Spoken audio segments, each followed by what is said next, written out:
জাঙ্কুকের কথা হচ্ছে বয়স্করা বারবার ছাদে ওঠানামা করতে পারবে না, বাচ্চারা ছাদে যাবে কখন কোন দুর্ঘটনা হয়ে যায়, তিনতলার ছাদ থেকে নিচে পড়লে আর রক্ষা নেই। তাই আগে সচেতন হতে হবে। বিশেষ করে জাঙ্কুকের দাদি ছাদে উঠতে পারবেন না, ছাদের চাইতে বাগানে জায়গা বেশি, তাই বাগানেই অনুষ্ঠান হোক। বগুমের ভীষণ রাগ হলো কিছুতেই জাঙ্কুকের সাথে পেরে উঠছে না বলে।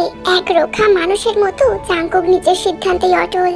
একটু পর দেখা গেল সবাই জাঙ্কুকের সিদ্ধান্তই মেনে নিয়েছে।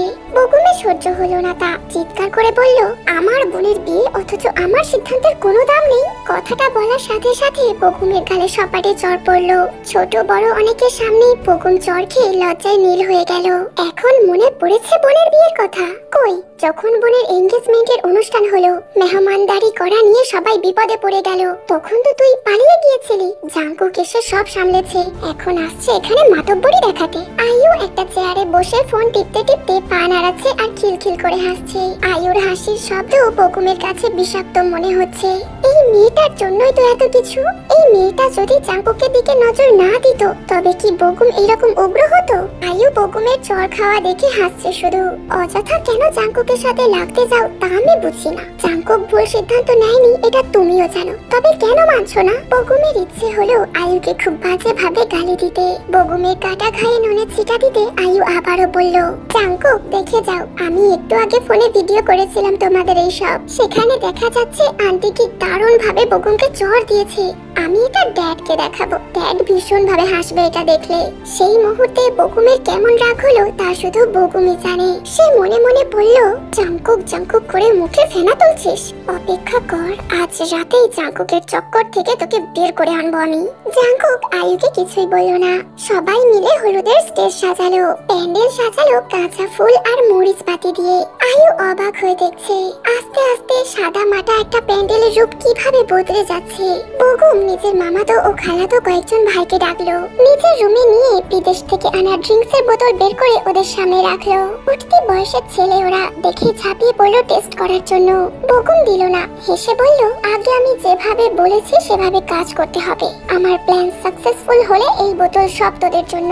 এগুলো একেবারে অরিজিনাল, আসল টেস্ট পাবি। কত ঝামেলা করে লুকিয়ে এনেছি দেশে, তোরা জানিস? সবাই রাজি হলো বগুমের কথাই। গুটি হিসাবে বগুম লুসিকে টার্গেট করলো। সন্ধ্যা হতেই সারা বাড়ি ঝিকঝিক করতে লাগলো মরিচ বাতির নানা রঙের আলোতে। আয়ুর ভীষণ ভালো লাগছে এসব দেখতে। এইসব সাধারণ জিনিসের মধ্যেও আয়ু নতুনত্ব খুঁজে পাচ্ছে। বাড়ির বাহিরে 3টে গেট লাগানো হয়েছে, অনেকটা পথ মরিচ বাতি দিয়ে সাজানো হয়েছে। বিকেলে বাড়ির সামনের রাস্তার দুপাশে গাছে চুন লাগানো হয়েছে। আয়ুর এত আনন্দ হচ্ছে এসব দেখে। নানা রকম ফল কেটে বিভিন্ন ডিজাইন করা হচ্ছে। তেইহুং বসে বসে সব কাটছে, অন্যদের দেখিয়ে দিচ্ছে একটা ফলের চেহারা কেমন করে শৈলিক রূপ ধারণ করলো তা সবটা ভিডিও করলো আয়ু। 7টার দিকে জিমিনের শ্বশুর বাড়ি থেকে মেহমান এলো জিমিনকে হলুদ লাগাতে। সবাই মিলে হইচই নাচ গানে পুরো অনুষ্ঠান মাতিয়ে রেখেছে। আয়ু নিজেও সবার সাথে তাল মিলিয়ে নেচে চলেছে। তে নাচতে পারে না, তার ভীষণ মন খারাপ হলো। জিনি আপা আর মনসুয়া মিলে কি সুন্দর করে নাচলো। তাদের সাথে জাঙ্কুক ভাইও যোগ দিয়েছে একটু পর পর। তেইহুংয়ের ইচ্ছা করলো নাচতে, কিন্তু লজ্জায় গেল না। বগুম এসে তের পাশে চেয়ারে বসে বলল, কি খবর তেইহুং রানী? চমকে উঠলো তেইহুং বগুমের কথাই। তারপর বিরক্ত হয়ে গেল হঠাৎ বগুমকে তার পাশে বসতে দেখে। কি হয়েছে? আমাকে এড়িয়ে চলছিস মনে হয় তুই? আমার সাথে তো দেখছি কথাই বলতে চাস না, তার উপর কিছু বললে ছ্যাদ করে উঠিস। আপনার সাথে কথা বলতে হবে এমন কোনো কমিটমেন্ট কখনো ছিল বলে তো আমি জানি না।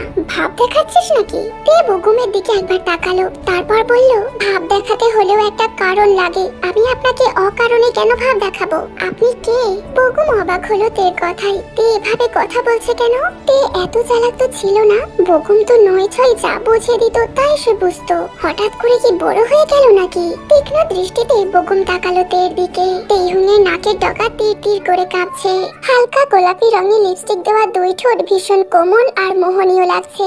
মুখখানায় ফুটে উঠেছে কোমলতা।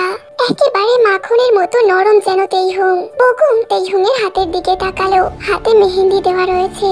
ফর্সা হাতে মেহেন্দির খয়েরি রং কি সুন্দরই না লাগছে। এর চাইতে সুন্দর কোনো দৃশ্য বকুম যেন আগে কখনো দেখেনি। আজ নতুন করে তেইহুংকে আবিষ্কার করলো বকুম, আর তাতেই অবাক হলো। হঠাৎ করেই জাঙ্কুক এসে তের হাত ধরে টেনে নিয়ে গেল স্টেজে। আনারি তেইহুং নাচের কোনো মুদ্রা জানে না। হাত পা ছুড়ে চেষ্টা করলো সবার সাথে তাল মেলাতে। বকুম তাকিয়ে দেখলো সবটা। আজকাল জাঙ্কুকে তার ভীষণ হিংসে হয়। সবাই কেন জাঙ্কুকের প্রতি এত ইমপ্রেস হয়? এই যে তেইহুং এতক্ষণ বকুমের সাথে কথা বলছিল বিরক্ত হয়ে, সেই তেইহুংয়ের মুখে এখন লজ্জার হাসি। লাজুক ভঙ্গিতে তেইহুং হাসছে আর জাঙ্কুকের সাথে তাল মেলাচ্ছে। কেন? কি আছে জাঙ্কুকের মাঝে? যেমন করে পোকারা ছুটে যায় আলোর দিকে, তেমনি মেয়েরা জাঙ্কুকের দিকে ঝুঁকে পড়ছে। অথচ জাঙ্কুকের চাইতে বকুমের গায়ের রং ফর্সা। তবে কেন মেয়েরা সুন্দরের কদর না বুঝে শ্যামবর্ণ ওই জাঙ্কুককে পছন্দ করছে? হলুদের অনুষ্ঠান শেষ হলো রাত 12:30টার দিকে। জাঙ্কুক চলে যেতে চাইলো, কিন্তু পারলো না। বকুম সন্ধ্যাবেলায় জিমিনকে বলে দিল এক ফাঁকে জাঙ্কুককে যাতে যেতে না দেয়। জাঙ্কুক চলে গেলে বিয়েতে নাও আসতে পারে। একবার রেখে দিতে পারলে ওর রাগ কমে যাবে হয়তো।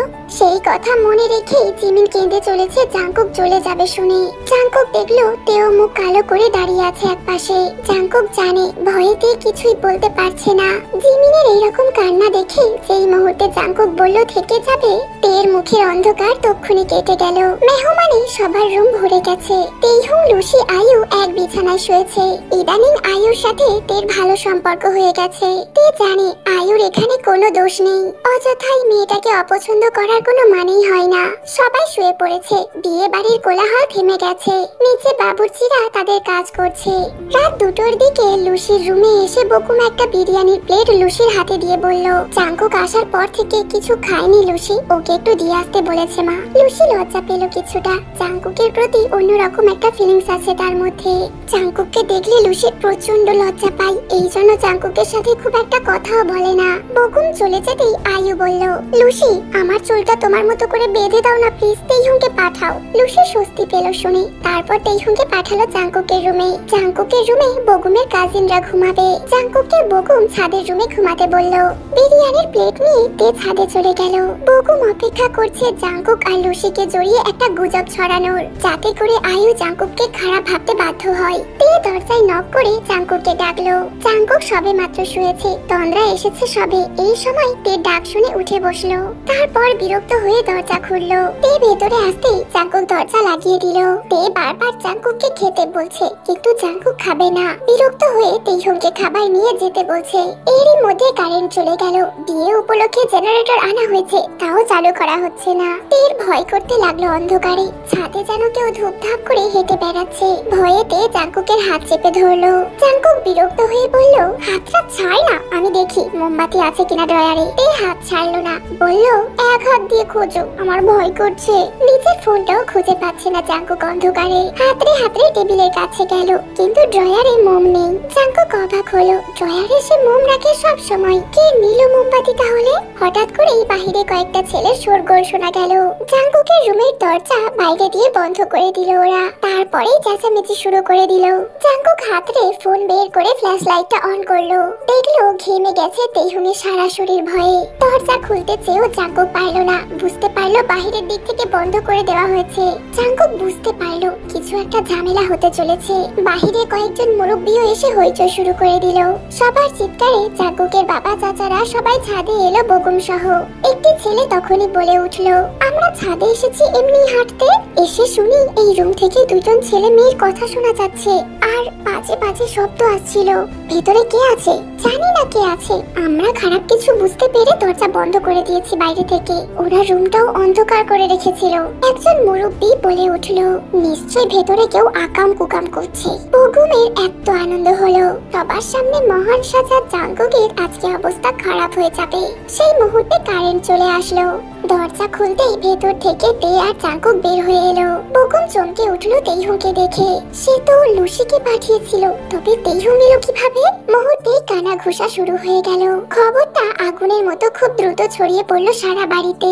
কয়েকজন রংচং মাখিয়ে রসিয়ে বর্ণনা করলো জাংকুক আর তেইহুং দুজন সবাই শুয়ে পড়ার সুযোগে ছাদের ঘরে গিয়ে কি খারাপ কাজ করেছে। তেইহুং এর ব্যাপারটা বুঝতে কিছুক্ষণ সময় লেগেছে, তারপর বুঝতে পেরে তে হতভম্ব হয়ে গেল। কেউ কেউ বলল বাপের মতো চরিত্র হয়েছে, বাপে যেমন হিন্দু মেয়ে বিয়ে করেছে ছেলেও তেমনই চরিত্রহীন হয়েছে। পৃথিবীর সব ভাষা যেন জাংকুকের কাছে এসে নির্বাক হয়ে গেল। এই ঘৃণ্য অপবাদের জবাব জাংকুক কি দিয়ে দেবে তাই ভেবে পেল না। জাংকুকের মাথা কাজ করলো না হঠাৎ করেই, শুধু অপলক তাকিয়ে রইল তের দিকে। কিছুক্ষণ পর জাংকুকের মাথায় বুদ্ধি আসতেই জাংকুক কিছু বলতে চাইলো, কিন্তু তার দাদা জাংকুককে কথা বলতে নিষেধ করলেন। নাতির হাত চেপে ধরে বললেন, তুমি হয়তো প্রমাণ করে দেবে সব মিথ্যা, তাতে তোমার কোনো বদনাম থাকবে না, কিন্তু 5 বছর পরেও আমার ছোট বুবুরে বিয়া দিতে গেলে লোকে অনেক কথা বলবে এই মাইয়ার চাচাতো ভাইয়ের লগে খারাপ সম্পর্ক ছিল। দাগ থেকেই যাবে আমার এই বোকা ফুলটার গায়ে। জাংকুক তেইহুংয়ের হাতটা শক্ত করে ধরে বলল, আমার কাছে প্রমাণ আছে দাদা, সবাই সব দেখবে, বিশ্বাস করবে, তারপর আবারও আমাদের থেকে নিন্দা করবে। ওকে খারাপ বলতে কেউ 2 বার চিন্তা করবে না। তের বাবা মা দুজনেই হতভম্ব, সেই সাথে হতভম্ব লুসি, আয়ু, জেনি আর জান্নাত। তেইহুংয়ের জন্য তোমার চাইতে ভালো পাত্র অন্য কেউ হবে না দাদু ভাই। হ্যাঁ বাবা, কাজী ডেকে আনুন, এখনই ওদের বিয়ে দিয়ে দেব। নিশ্চুপ পাথরের মূর্তির মতো তে বসে রইল নির্বাক হয়ে। সেই রাতেই কাজী এলো, দুজনের বিয়ে হলো। হতবাক তে নিজেও বুঝতে পারলো না তার অপরাধ কি ছিল। ফজরের আজান হচ্ছে চারিদিকে, কেউ আর সারা রাত ঘুমায়নি। জাংকুক ছাদের সেই ছেলেগুলোকে ডেকে আনলো, তারপর সবাইকে ছাদে বসতে বলে তের হাত ধরে ছাদের সেই রুমে গিয়ে নিজের ল্যাপটপ বের করে আনলো। দাদার সামনে গিয়ে দাঁড়িয়ে বলল, আমার কাছে স্পষ্ট প্রমাণ আছে দাদা, তবু আমি তেইহুংয়ের বদনাম হবে বলে এভাবে বিয়েটা করে নিয়েছি, শুধুমাত্র আপনার মুখের দিকে তাকিয়ে। এবার এই সিসিটিভি ফুটেজটা দেখুন, ক্যামেরা লাগিয়েছি। সেদিন আমার রুমে আমার অনুমতি ছাড়া সুবিন সাহেবের স্ত্রী একটা ছবি লাগিয়েছিলেন বলে, যাতে কেউ আমার রুমে আমার অনুপস্থিতিতে আর এইরকম কিছু করতে না পারে যা আমার রাগ হবার কারণ হয়। এবার আপনি দেখুন ক্যামেরায়, বকুম ভাই আমার রুম থেকে সব মোমবাতি নিয়ে গেছে বিকেলে। দেখুন, এই দেখুন, তেইহুং এসেছিল আমার জন্য খাবার নিয়ে, তখনই কারেন্ট চলে যায়, তাই রুম অন্ধকার হয়ে গেছে। আমার রুমে থাকা মোমবাতিও কেউ সরিয়ে ফেলে, এই জন্য রুমটা অন্ধকারই থাকে। তারপরও আমি ফোনের ফ্ল্যাশ লাইটটা অন করে রাখি। এবার ওদের জিজ্ঞাসা করেন কেন ওরা এরকম মিথ্যে কথাটা বললো। তা না হলে দাদা আমার চাইতে খারাপ কিন্তু কেউ হবে না, সব কটাকে আমি জ্যান্ত পুঁতে ফেলবো। জাংকুকের তীব্র রাগ দেখে ভয়ে সবাই সত্যি কথা বলে দিল। বগুমের কথা মতো ওরা ছাদের রুমের ইলেকট্রিসিটি বন্ধ করে দিয়েছে। বগুম তাদের বলেছে এই বাগানে লুকিয়ে থাকতে। তারপর এই রুমের লাইট অফ হয়ে গেলেই যেন দরজা বন্ধ করে দিয়ে চেঁচামেচি শুরু করে দেয়, তাহলে বিদেশ থেকে আনা বোতল ওদের দেবে। মেন কালপ্রিট বগুম জানতে পেরে সবাই হতবাক হয়ে গেল। জিন কেঁদে ফেললেন শুনে, তেমনি হতভম্ব ন্যান্সি হলো। তার ছেলে এতটা নিচে নেমে গেছে ভাবতেই তার অবাক লাগছে। নিজের আপন চাচাতো ভাই বোনের সম্পর্কে এইরকম মিথ্যে অপবাদ দিল সে। এভাবে ফেসে যাবে বকুম নিজেও ভাবতে পারেনি। বিশেষ করে লুসির জায়গায় তেকে দেখে বকুম সবচেয়ে বেশি শক পেয়েছে। জাংকুক কারো সাথে কোনো কথা বলল না।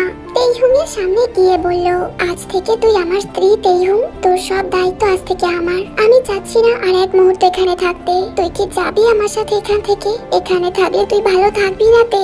রাগে অভিমানে যন্ত্রণায় তের বুকটা ভারী হয়ে গেল। যাবো আমি তোমার সাথে। কেউ আটকাতে পারলো না আর। তেইহুংয়ের হাত ধরে এক কাপড়ে বের হয়ে গেল জাংকুক। পিছনে রেখে গেল এক বুক যন্ত্রণা অভিমান।